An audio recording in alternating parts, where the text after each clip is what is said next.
Tanzania.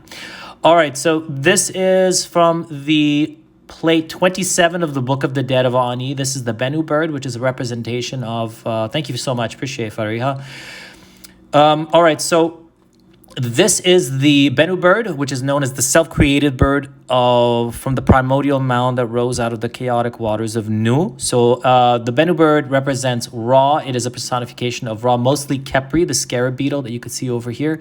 And the scarab beetle represents an aspect of Ra when he rises in the horizon in the east. So when he rises, then basically...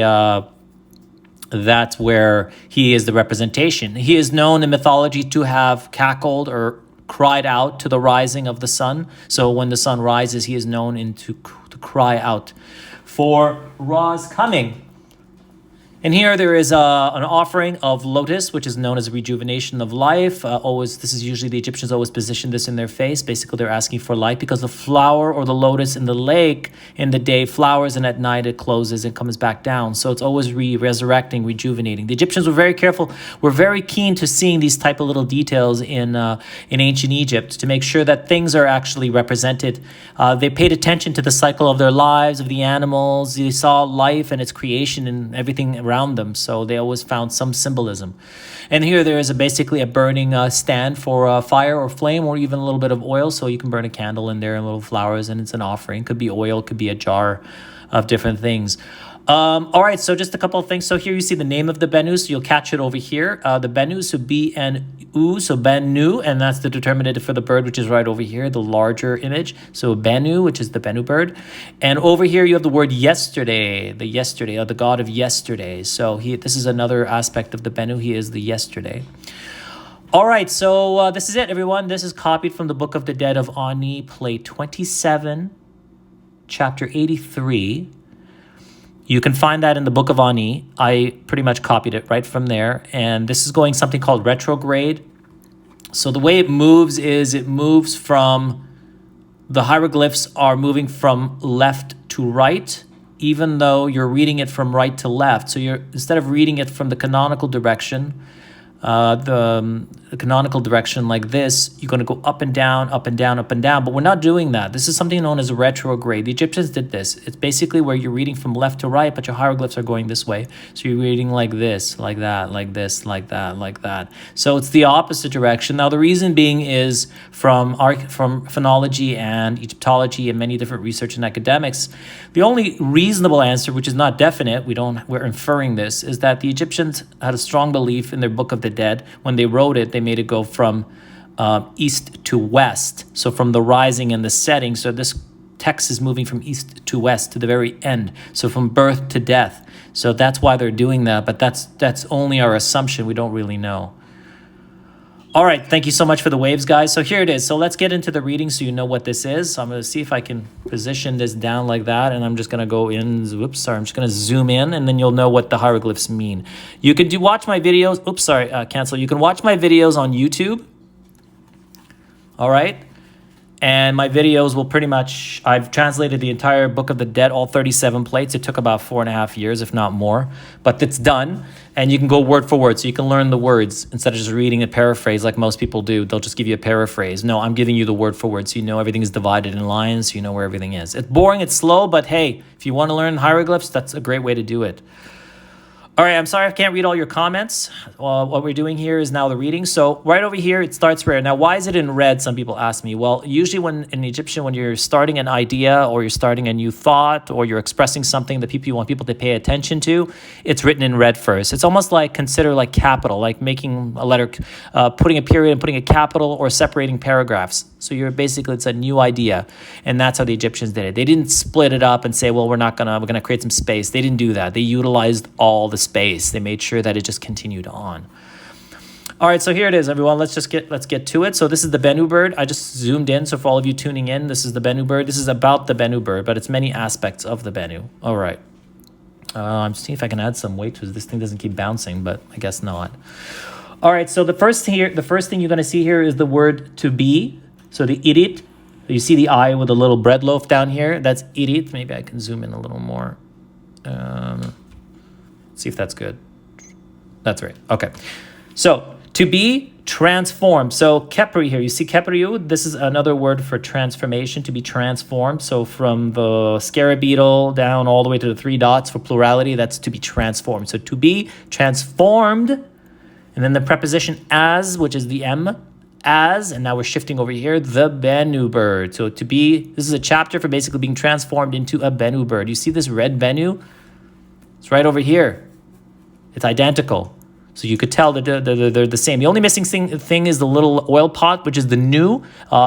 Remember, Egyptians, the language was never always definite. It shifted and changed a lot. So sometimes you see words that are missing certain words, certain hieroglyphs. That's only because they're trying to create space, trying to maximize their space. If they don't need to put a word in there, they don't need to put in a word in there or a hieroglyph in there. It's just... Sometimes you'll see that. You'll see a whole list of words. So, for example, the word transformation could be missing these two hieroglyphs and the three dots, and it could just be that. And then you kind of have to figure out with the context. So that's it. All right, let's continue, and then we'll finish it up, and I'll answer some questions. So to be transformed into a Bennu bird. And now this is the standard title of speaking. So word, this is the Medu, word right over here. Word spoken, the cobra is spoken by, and now the Osiris. So you're basically connecting yourself with Osiris for resurrection. And then the scribe, which I am, I've titled myself as a scribe. So you can be a potter, a painter, a writer, a leader, or a soldier, a general. I've chosen scribe. And then my name. And then you have truth, the two hieroglyphs here, truth in content or happiness or peace. So truth in peace, or this also could be true of voice or vindicated in peace. Now, we continue to the next sentence now. Here it's going to be is, I have flown up, past tense. All right, flown up. So I, if you guys can see this, I've flown up. All right, like the primeval ones. So the primordial ones. So primordial ones were the ones who were first created in the beginning. Of course, those are the 9 gods of ancient Egypt. This includes them and everyone else before them. If you know your mythology and your creation myth, you know who they are. So the Aeneid. And then the Bennu is now associating itself with Khepri. It's going to say, I have become, right? Can you see that, guys? I have become as Khepri. So the Bennu bird has manifested itself as the scarab. So you see why there's a scarab in there. The sun has a scarab in it. So the Bennu has become the Khepri. So there's a lot of connections between each other. All right, let's continue on. I have something as the scarab. So I have become as Khepri, right? And it finishes right over here, Khepri. And now we're going to move on to the next one. I have grown as a plant, all right? And then we continue here. So basically, remember, everything is symbology, growing, manifesting like a lotus flower, a plant. That's why you have a plant here. I've grown as a plant. Everything is symbolic to what they see and experience in their day-to-day. And now it continues, I have clad myself or covered myself like a tortoise, like a turtle. Now, I'm not sure what the symbology is, covering yourself like a turtle. There's probably something more in-depth into it, but that's what it says. I've clad myself as a turtle. All right, next, I am. So this is the word I am, these three together. I am, right?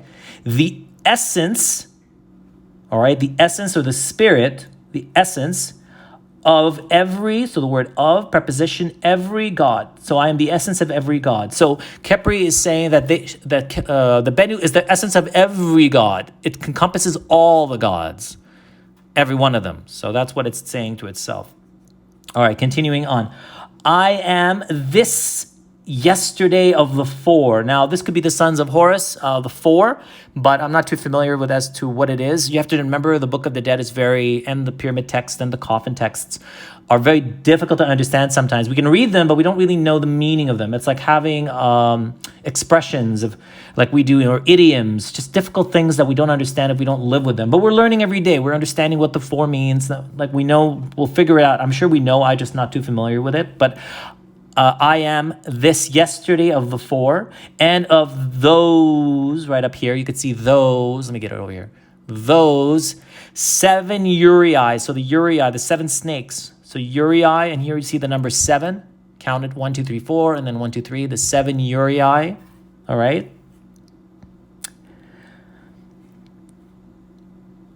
All right, so continuing. Now, I came into being, right? Came into being in the west. So this is the word for the west. So came into being in the west. Right? I believe it's the west. That's the east. I believe that's the east. I came into being in the east or the west. No, it's probably east. Sorry about that. I'm trying to remember east, west, north, south. Hold on. Yeah, that's right. Yeah. Continuing on. I came into being in the east. Sorry about that. In the east. All right. Continuing here. Now it's going to associate itself with a god. It's going to say that it's a Horus. So it's going to say Horus, who make it bright, right? Horus, who makes it bright for the sun folk. So the sun folk is us. We are the sun folk. We are the people who are the living, the people who live under the sun. Those who are dead do not live under the sun. So we are the sun folk. So Horus makes it bright because he carries the sun with him, right? Like Kepri. And for the sun folk, which is we. And then it finishes it off with his person. So he brings the light with himself. Now, there's more to this. I simply cut it off because I don't have space. And it goes on and on and on and on and on and on. But that's it, everybody. That is the translation for the Bennu chapter 83 from the Book of the Dead. And I'm just going